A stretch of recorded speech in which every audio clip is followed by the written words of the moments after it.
Latest news in Chaibasa. Latest news in Chaibasa में आपका हार्दिक अभिनंदन है, स्वागत है। वर्तमान हम लोग शहर चाईबासा के कॉलेज मोड़ में हैं और यहाँ हम लोग गीता बालमुचु जी के यहाँ आए हुए हैं और उनसे बातें करेंगे कि आज जो वर्तमान देश की दशा दिशा है और कुछ दिनों पहले ही पहलगांव में जो हमला हुआ था, आतंकी हमला हुआ था, देश का नुकसान हुआ था, हमारे पर्यटक जो हमारे देश के पर्यटक जो वहाँ घूम रहे थे उनकी निर्मम हत्या कर दी गई थी। उस विषय को लेकर के हमारे भाजपा के पूर्व प्रत्याशी गीता बालमुचु जी से बातें करते हैं और उनसे जानते हैं कि इनका क्या कहना है। नमस्कार। देखिए, पिछले दिनों हमारे पहलगाम कश्मीर में जो घटना घटी है, ये जितना भी निंदा किया जाए वह कम है।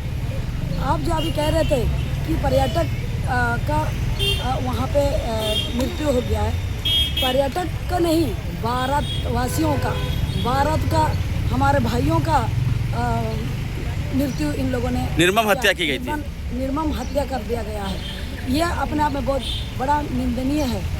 आज पूरा देश मर्माहत है और पूरा देश बहुत ज़्यादा गुस्सा में है और ये पाकिस्तानी अपने आप को समझता क्या है, एक तो भीख मांग रहा है, अपने खाने पीने का तक नहीं मिल रहा है और उसका हमारे भारत को आंख दिखाते हुए हमारे भारत के भाइयों को इन लोगों ने निर्मम रूप से हत्या करने का काम किया और इतना बड़ा घटना का अंजाम दिया है।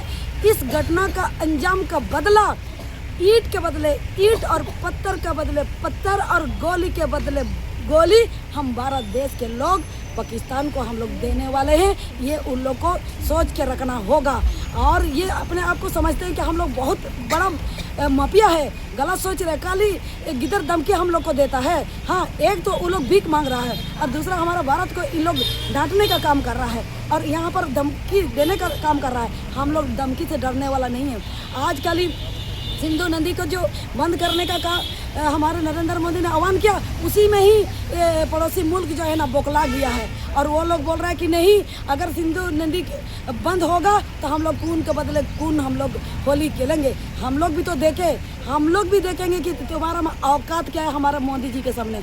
आज मोदी जी कसम खाए हुए हैं और हमारे मोदी जी हुआ है कि बोले वाले जनता को, जो हमारे भाइयों को जो 7 दिन का शादी जो हुआ है, ऐसा हमारे भाइयों को, बेटियों को जो मार डाला है, इसका बदला मोदी जी चुन चुन करके बदला लेंगे।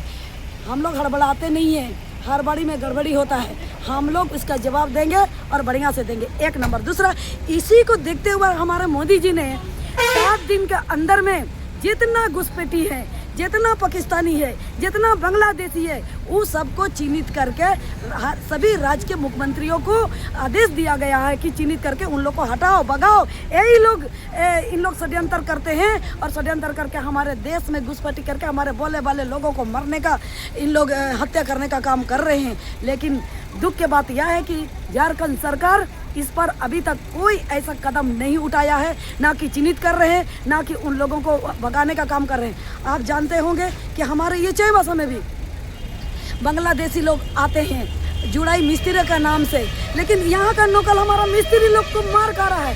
उन लोग को जुड़ाई काम नहीं मिल रहा है, मिस्त्री काम नहीं मिल रहा है, लेकिन वो लोग आकर के बड़ा बड़ा बिल्डिंग का टिकट लेकर के यहाँ से पैसा कमा करके अपना बाल बच्चा को भी खिला रहा और यहाँ कभी ये लोग एक षड्यंत्र रचते हैं और यहाँ पर षड्यंत्र रच करके यहाँ जासूसी करने का काम करते हैं और उसके बाद में हमारे देश को एक नुकसान पहुँचाने का काम करते हैं। लेकिन हम लोग छोड़ेंगे नहीं। आप देख रहे होंगे कि यहाँ पे आज इतने लोग हम लोग गए हुए थे डीसी को ज्ञापन सौंपने के लिए कि ये चिन्हित कीजिए और चिन्हित करके इन लोगों को वापस भेजने का काम करें, ताकि यहाँ जो अभी मुर्शिदाबाद वाला मिस्त्री सब यहाँ आते हैं, सब हर जगह जगह वो लोग काम कर रहे हैं, लेकिन नकल मिस्त्री भूखे मर रहे हैं। और नकल मिस्त्री कहाँ जा रहे हैं? नकल रिजा कोले सब भूखे मर रहा है। इन लोगों को काम ही नहीं मिल रहा है। इन लोग ईटा बाटा जाने में मजबूर हो रहा है।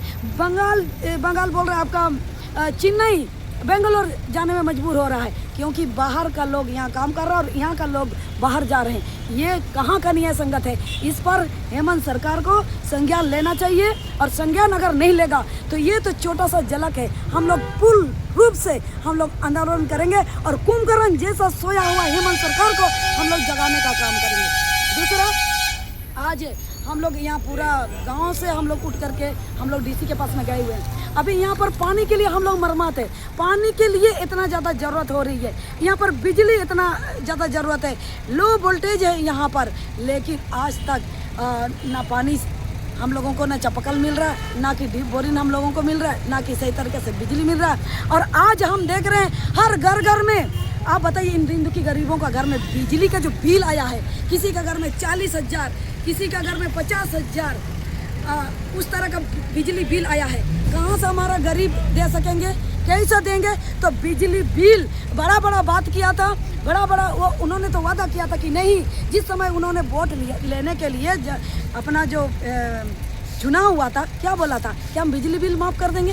कौन सा बिजली बिल माफ़ कर दिया? बिजली बिल तो दुनिया भर का अभी आया हुआ है, कोई किसी का 40,000 तो कोई किसी का 50,000। क्या इन दिन की गरीब लोग ये बिजली बिल दे सकते हैं? तो अभी हेमंत सरकार को इन लोगों का बिजली बिल को माफ़ करना होगा और माफ़ करवाएंगे ही, नहीं तो हम लोग चुपचाप नहीं बैठेंगे। और जो पड़ोसी मुल्क से, जो पाकिस्तान से आए आतंकवादियों को, उनको भगाना होगा यहाँ से, क्योंकि वोट बैंक का राजनीति नहीं चलेगा। और यहाँ पर हेमंत सोरेन तुष्टिकरण का राजनीति कर रहे हैं, ये हम लोग होने नहीं देंगे और हटाना ही होगा यहाँ से। ये जो बांग्लादेशी जो आए हुए हैं और जो उग्रवाद जो घुसे हुए हैं हमारे देश में, उन लोगों को हटाना होगा, चिन्हित करना होगा। और सबसे ज़्यादा तो झारखंड से भी कुछ लोग उग्रवादियों को पकड़ा गया, उन लोग को भी चिन्हित करें जल्दी और भगा दिया जाए, ताकि हम लोग शांति चाहते हैं। हमारा देश जब से नरेंद्र मोदी जी आए हुए हैं, हमारा देश अभी शक्तिशाली बन रही है, प्रगतिशील बन रही है और विकासशील देश बन रहा है। तो ये पड़ोसी मुल्क बौखला गया और नहीं बर्दाश्त कर रहा हमारा देश का विकास, इसलिए इस तरह का घटना को अंजाम दे रहा है, ताकि हम लोगों को परेशान करे, हम लोग परेशान हो जाए। लेकिन हम लोग परेशान होने वाला नहीं है, हम लोग डरते नहीं हैं। आज भी हम लोग कश्मीर जाएंगे, कल मोदी जी से यही कहना चाहिए, हम नारियों को हम लोगों को भेज दे लड़ने के लिए, पाकिस्तान हम लोग को भेज दे, चुन करके हम लोग को महिला लोग भी कमर कस करके हम लोग मार करके आएंगे। तो ये थी गीता बालमुचु जी जो अपना बात को रख रही थी। भारत सरकार की जो बातें थी कि 48 घंटे के अंदर में देश से जितने भी पाकिस्तानी हैं, बांग्लादेशी हैं, उन्हें बाहर किया जाए। सभी मुख्यमंत्री को यह फरमान जारी कर दिया गया था कि जल्द से जल्द इस पर काम किया जाए, लेकिन आज भी हमारे झारखंड में ऐसी बातें नहीं हुई। नतीजा हुआ कि आज धनबाद में भी कुछ लोग पकड़े गए हैं। उसी बात को जोर देते हुए आज इन्होंने भारतीय जनता पार्टी के सभी नेतागण ने मिल करके उपायुक्त महोदय को ज्ञापन दिया है। साथ ही साथ इन्होंने आवाज़ उठाने का यह प्रयास भी किया है कि झारखंड में जो मूलभूत समस्या है, चाहे वो पानी हो, बिजली हो, और भी जो समस्या है, उन समस्या पर जल्द से जल्द काम करे, तुष्टिकरण ना करे। और सबसे अहम बात इन्होंने जो कहा है कि अनेकताओं में एकता, यही है भारत की विशेषता। यहाँ धर्म के नाम पर लड़ाया नहीं जा सकता है। अगर लड़ाई करनी है तो विकास को लेकर काम करो, विनाश को लेकर नहीं। चलिए, आपने इस वीडियो को देखा, कैसा लगा? अच्छा लगा तो लाइक कीजिएगा, सब्सक्राइब कीजिएगा, अपना विचार जरूर दीजिएगा। धन्यवाद।